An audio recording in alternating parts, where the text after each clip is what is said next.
For those of you who are wondering, this is Dark Souls Archthrones, an overhaul mod for Dark Souls 3, and today we're going to see what this demo has to offer. Oh yeah, and please support the dev team as they're doing God's work. But before we can get anything done, we need to make a character. Now originally I want to create the realest person I know, Mr. Rogers, who in this cycle of flame just wants to bring some love and respect back to his godforsaken neighborhood, but I got bored. I'm left with the bomb of the barrel, the fugitive beef jerky. Now, the reason why I picked the fugitive class is because it spawns with a greatsword, and that's all I needed to know, which leads us to the start of the tutorial. Now luckily, FromSoft's tutorials are quick and painless. No, I did not die to the tutorial boss. We can just move past it. I made it to the Nexus of Embers, and now have the whole world at my fingertips. I waltz around getting a feel for where I'd be partaking in a little bit of capitalism, and dive headfirst into the only available area, Detroit. I mean, the Wartorn Village. Now I hear you say, hey G, isn't this just the undead summon from Dark Souls 3 with the player's spawn location changed to the entrance of the Road of Sacrifices? Good eye there. Yeah, actually. But there was something that none of us could expect. One of my favorite things that video games do, NPC battles. There's nothing like watching NPCs duke it out for my amusement. Isn't that posture break noise just music to your ears? In spite of some dilly-dallying and tomfoolery, I made it to a boss fight against the angelic siege golem, Tower Knight. It's just Tower Knight from Demon Souls, which is actually pretty sick. The same song and dance goes here too. You slice his Achilles tendon and bonk his head until a little bump grows, and birds start to fly around him. But hold up, you thought that was it. No. As his health drops, he begins to go into what I call coward mode, and starts to imbue his attacks with magic, like swooping the ground, which sends magical balls at you, cowering on the other side of the map, sending projectiles to ward off my condensed Chad energy, oh yeah, and stomping, just like what cowards do. After some attempts, I am simply gathering information, the coward falls. I get his heart ember thing, which are abilities that alter your ember effect, just like great runes do in Elden Ring. But I have to come clean. The angelic siege golem wasn't the first boss I found. I know. Earlier, I found the pus-ridden beast, Omen of the Eclipse, and the Angel of Gertrude. To keep my already fragile ego intact, I decided to let them be for now. Because the next area beckons me, and I shall answer her call. There is something that I am starting to love about this mod. Every area you load into starts you in a hut or a room or an area that obscures your vision, so when you walk out into the area proper and see that nameplate, it hits that much harder, just like what happened here. I'm in love.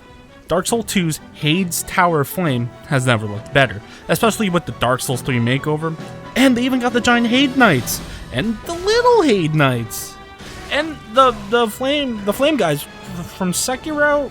I go down the new path to fight this Dark Lord, who picked up a few moves from the Interior Ministry ninjas from Sekiro.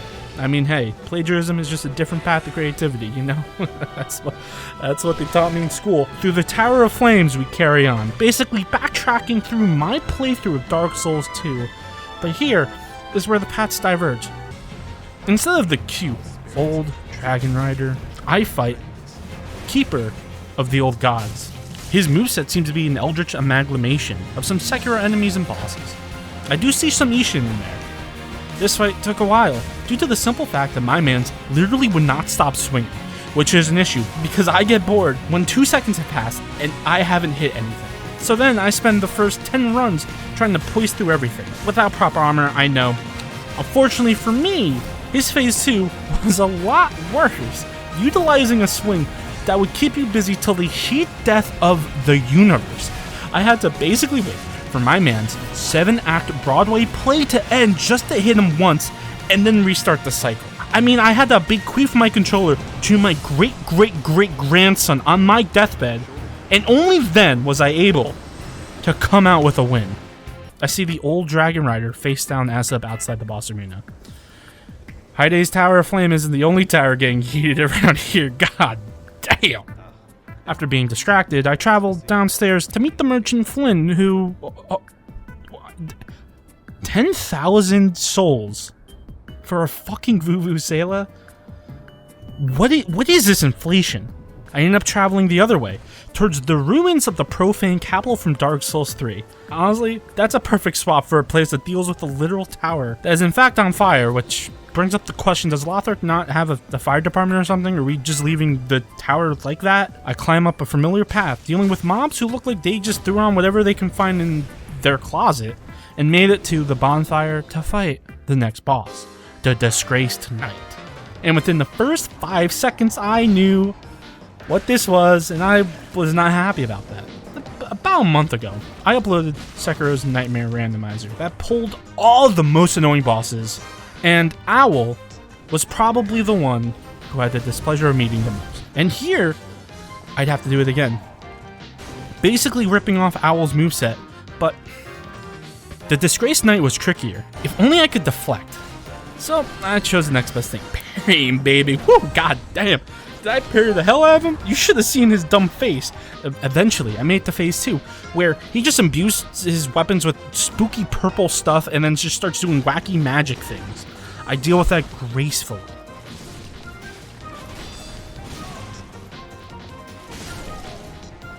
Now, I have some levels and some souls. Time to move on to the next set of bosses. And that would take me to the absolutely stunning Sands of Karthus. This is actually a point of contention I have with Miyazaki.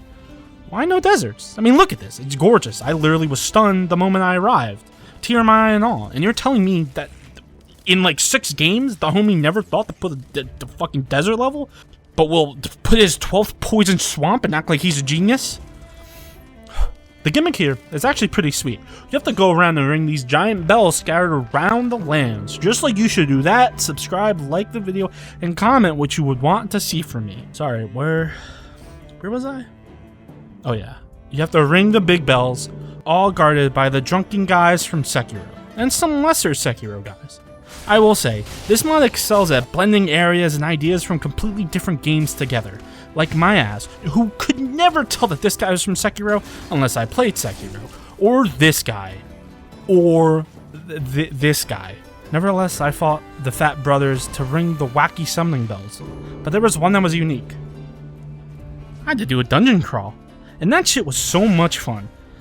Please, do more of that in this mod. I loved it. All to summon the area's main boss, Necromancer Obadiah. And this man's got some moves. He's got the 200 cc's of zoomies, and that not only that, he has necromancy, that's his name, which he utilizes during his phase 2 to turn the battlefield into the Bone Zone, which he cowers in the corner and lets the bones deal with me. But I get the upper hand, literally targeting Obadiah and get that juicy done. Through each level, there seems to be at least 2 or 3 sub-areas. Karthus was no different. Welcome to the Elden Ring Mines, which were just that. But the boss here is something I love, honestly. The Chaos Amalgamate, which is a wacky little guy who has pickaxes for hands. He was born to mine, and I respect that. His phase 2 has him imbue flames into his attacks, but what he doesn't know is beef jerky is already burnt. The Chaos Amalgamate may have gone down pretty easily, but he has a special place in my heart. He gave the noblest attempt. And that was the end of Karthus. Don't ask about the worm, I'm not dealing with that now. I decided instead to see some old friends again. Friends was the wrong word. Bullies, tormentors, emotional terrorists, all were more accurate. I beelined to the Al-Qaeda cell of my feelings. They weren't going to continue to get away with this. No siree. Especially not with the 15 levels under my belt. I go after the first one. Angel of Gertrude, whose moveset was the Elden Ring's Crucible Knight, which was an issue for me because I never figured out how to fight them properly. I used underhand tactics in my Elden Ring rando video, but this time, I wanted to bring honor to my name. I only parried a little. Now that didn't work for his second phase, because it just overwhelmed. We have a Pontiff Sullivan or Dark Lurker situation on our hands here. Well, 2 can play at this game. I made a copy of myself too. That copy named the Lothric Knight Harrietta, and we double teamed in. The second boss was the infamous Omen of the Eclipse, who I am convinced is just Godfrey in cosplay. My Elden Ring muscle memory kicks in and eviscerates his health bar. And that seems to be it, except just kidding. Phase 2 is where he transforms into the ulcerated tree spirit, which is even more fun. Through pain and suffering, I succeed gloriously. And finally was my friend, the cleric beast, the pus-rotten beast. And that was pretty simple. With the Wartorn Village out of war, the next area would end up being the toughest I'd face yet. The minute I landed on the bridge, I knew I was in for a treat. This area was a combination I didn't know I needed in my life, taking Dark Souls 3's Ethereal of the Boreal Valley and Dark Souls 2's DLC Illum Lois and just smushes them together. Very clever with the name there, but I began to hear something very interesting. And because it's a woman speaking, I sat my ass down and listened, but I let a primal urge overtake me and ignored every single word she said, only to be teleported back to the entrance and have to fight Janara One-Eyed, whose moveset is taken from the Corrupted Monk and my homie Gundyr. This woman puts me through the ringer. She outplays me on every street with her quick stabs, her nimbleness, her long-ranged swipes, and her shadow clone jutsu. My back is against the wall, and also, I'm getting hit in the stupidest ways imaginable. Even summoning was no help. So it seems like my summon has left me in a bit of a situation by fucking ditching me. Okay, now even the boss is trying to ditch me. Am I that unlikable? Luckily, she has the posture of a scoliosis patient, so she breaks under the extreme pressure of my huge greatsword, which is not a euphemism, I swear. I do my favorite pastime of robbing the dead and getting a key. After lighting the bonfire up ahead for insurance, I found the proper keyhole, traveled up the Elden Ring Stormville Castle interior to make it to Silver Knight Captain Erdan, which feels like he's compensating with the amount of descriptors in his name. The arena is also really close-knit that I can basically smell his breath, and Phase 2 makes him go a little buck wild. All of that combined made this a fight to remember. When he goes buck wild, he needs a breather, which is my time to attack. By rinsing and repeating this, he fell, and I decided to seal his sword. Let's get back to Illum Lois though. Here I am, introduced to Dark Souls 3's Painted World of Arundel level design, which means there will be wolves. Oh god, I was right. A lot of them. After the consistent wolf jump scare, the warmth of the bonfire elopes me. Despite the radiance, I wasn't ready for the fun I was about to have. Brineblade Hati of the Undead Legion was just an Abyss Watcher, which is always awesome to see. One of my favorite fights in Dark Souls 3, until he gets about half health. Unannounced, Big Boy shows up. Now it becomes the Demon Princess from Dark Souls 3, which was really cool to see and really fun to figure out. The only issue is if you kill Brineblade too early, the wolf can revive him, so it's best to take care of the pushover first. With that fun excursion over with, I remember the overpriced Vuvuzela and head back to the Phoenix Tower. With the price still being as outrageous as it was, I farm off the mobs around till I made enough dough to purchase the Vuvuzela. While looking at the millions in property damage consistently being burnt, I somehow summoned a new boss, the Hate Phoenix. The Hate Phoenix must run a marathon every single day because this boy just swings, literally all the time. Some pot shots here, nosebleeds there, allows me to make it to Phase 2, which is more of the same, just with a meteor shower added in, which is really cool. After this fight, I head back to Illum Lois to fight Kimmel. Kimmel is probably the hardest boss in this mod. His Phase 1 is pretty simple, as in he's the final boss of Elden Ring, Radagon of the Golden Bowl. Okay, so that goes as simple as you would think. At a halfway point, he summons a knight to aid him, which means he is totally living up to his name. After you get his health all the way to 0, Phase 2 starts, where he becomes very angry and does a legal name change to Kimmel. Profane deity. A little self-absorbed, are we, Kimmel? Well, the knights have come through and start to aid me now, which it becomes a 5v1, which maybe that's why he's called the God of Struggle, because he's struggling now. After a Riley Reid amount of backshots later, he falls to my blade. After having victory wash over me, I feel like I was forgetting something. God, I hate this fucker. Lastly, I have one final area to get through. Dark Souls 3's Cathedral of the Deep yet again. Now, I know this is a demo, but my only real complaint with this area is that it's mostly the same as its retail counterpart. Thankfully, the new enemies really do seem to make it like a whole new experience. Like Mother Brain here, and her alien children.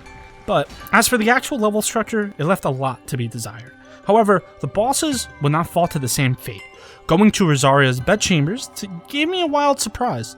Instead of the honking monster of a woman fondling a mush of skin, I meet St. Kiln, who has the same moveset as my friend the Godskin Apostle, who then transforms into Bloodborne's worst boss upon half health, the One Reborn. But that grotesque abomination gets put down like the dog they are. The Great Deep Accursed didn't even have a chance to attack. This profane greatsword is just too powerful. And last but not least, Aldrich, Saint of the Deep, who's actually pretty different from his Dark Souls 3 iteration. Still grotesque, but in a third day kind of way. These priests now are filling my boy up, so I have to eliminate them before they top my guy off. But no matter what you do, the man of the hour arrives. Aldrich. And don't forget the Sag Bunch. They look like the average Redditor. Watch out, if they say some obscenities at you, you'll forever be stunned, so you need to have a little bit of tact when doing this. Luckily, my new toy puts in the work, especially with this wide-swinging R2, and he has no answer for it. I think I should have done this earlier. For beating him, I get a farewell letter. But there's one more thing that needs to be tackled. The Way of Blue questline. That blue flag I got here is actually how you begin a long quest chain that gives you a special surprise. So let's do it while we're here. I join the Covenant by praying at this tree right here, then I get invaded by one of the Angel Apostles. I do him a favor by giving him a ticket to see his beloved angels about 60 years earlier than he should have. You can thank me later. Luckily, earlier in the run, I helped Sir Florian with his little invading issue. Then, at Phoenix Tower, I meet an old friend, Long-Fingered Kirk. I would rather not know how he got that name, so I bully him to death. And now, I have all the pieces to get the Sleep Emerald from Sir Florian. All to battle him and warn Jessa in the Sleep Dimension. This fight I could see being very difficult at lower levels. Jessa can do massive damage to you up close, while Florian whips his little guy around and makes Beef Jerky get confused to death. Unfortunately, I feel like I am way too overlevel for this because the amount of damage I am doing is stupid. To give them some confidence back, I purposefully die, only to re-enter the dream and show them a nightmare. Once defeated, I now have the ability to retry boss fights, which it's about time a Souls game has a way of refighting bosses. The genius is making this mod, man. And that's all the content in the demo. Overall, I love this mod, and really excited to get my hands on it and play through it once the mod fully releases. And to the team, good work, keep it up, proud of you. And to you, thank you for watching.